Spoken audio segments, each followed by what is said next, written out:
Hi, this is Dixie. I've been asked about interpreting tarot court cards, and court cards are traditionally pretty tricky for new readers to deal with because you don't always know, are you talking about a person, are you talking about aspects of the person's personality, are you associating it with physical descriptions? There are a lot of different approaches to it.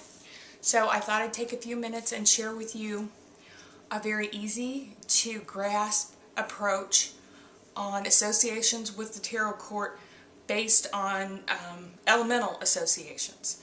So this takes into consideration that you have a basic understanding of fire, air, water, and earth, and that you're comfortable with that and what those quantities mean.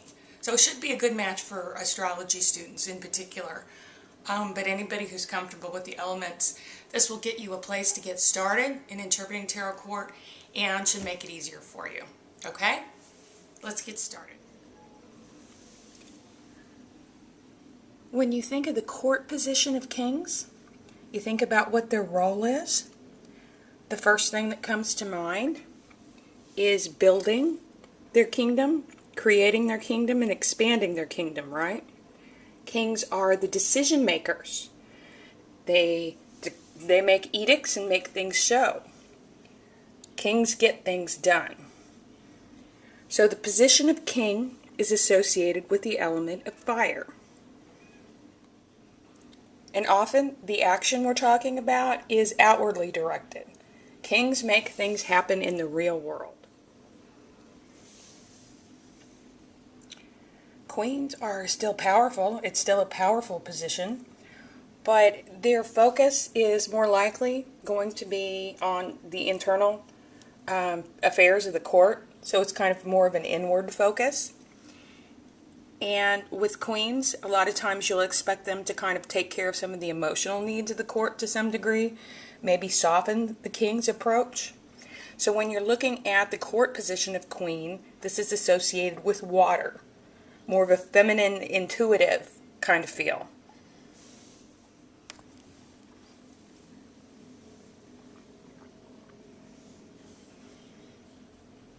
Knights are generally young men. We're talking about late teens, early 20s. And the position of knights is to fight for the principles of their kingdom, to take the king's orders and act them out. Knights, the job of knight was frequently associated with conflict. So when you see a knight in a reading, understand that we are talking about conflict most of the time, or some type of conflict. And knights also tend towards the extremes. And if you think about it, they're in a position of fighting for what they're supposed to, for the principles of the king or the kingdom, to the point of death at times. So that's fairly extreme. There's kind of a sense of idealism or exaggeration when it has to do with whatever the characteristics of the suit is.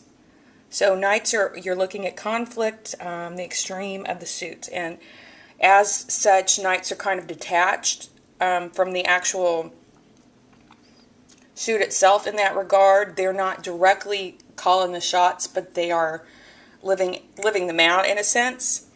As such, knights are associated with air. The position of page was often occupied by young children in the court, and their job was frequently to run errands or carry messages, practical things that helped assist what was going on and really kind of help get things done. So the position of page, the court position of page, is associated with earth, because this is where small practical things are done, and it's where things begin to be manifested into reality. Also bear in mind that if you're somebody who traditionally reads swords as fire and wands as air, then the elemental position for the knights and the kings will normally also be switched. There are certain decks or certain traditions that make those two particular associations. I don't, but some of them do. So putting this all together, Kings represent, the position of king represents the fire suit, so the King of Wands is going to be fire in fire. The King of Swords is associated with fire and air. The King of Cups is associated with fire and water. And the King of Pentacles is associated with fire and earth. Same thing for the Queens. Would be water and fire, water and air, water in water, and water and earth. Knights, of course, air and fire, air and air, air and water, and air and earth. And finally, pages are earth and fire, earth and air, earth and water, and earth and earth. If you'd like to explore the topic in much more depth and look at a whole lot of different ways to interpret tarot court, you may be interested in the book Understanding the Tarot Court by Mary Greer and Tom Lill. This book has a whole lot of exercises, there are visualizations, there's a lot of background, a huge number of approaches to interpreting court cards in the tarot. And so if you want to examine a whole lot of different things to see what personally fits and resonates with you best, this is a really good book to help you do that. That's it. I hope it was helpful to you and it'll give you a place to get started.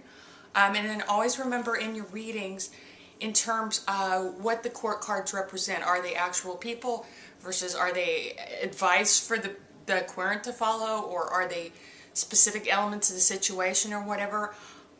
You got to pay attention to your gut. You really do, because that's kind of where the magic of reading happens. I hope this was helpful to you.